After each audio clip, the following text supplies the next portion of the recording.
الشاطر اللي يفضح التاني. يا ساتر يا رب، حتى الكلمة وحشة، انا اسفة، بس الشاطر هو اللي يفضح التاني. بمعنى ايه؟ اتنين متجوزين حلو قوي واتطلقوا، مفيش احلى من كده، تمام، الف نهار ابيض.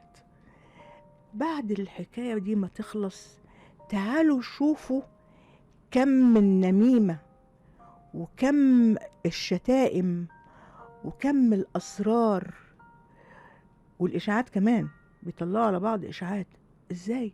ده انتوا في يوم من الأيام كان عندكم طفل، في يوم من الأيام أكلتوا لقمة سوا. إزاي انتوا تعملوا كده في نفسكم؟ هل دي بتخليكوا سعداء؟ يعني بتبقى في مصدر سعادة ليكوا؟ أنا لما بشوف منظر حلو ببقى سعيدة. لما أشوف حد مبتسم في وشي ببقى سعيدة فابتسم. لما أشوف ولادي مبسوطين، ياه، لما أنا أروح عند حفيدي وأشتري التيشيرت دي من أول يوم ما دخل الجامعة وكان مبسوط جدا. فسعادة مش قادرة أقول لكم.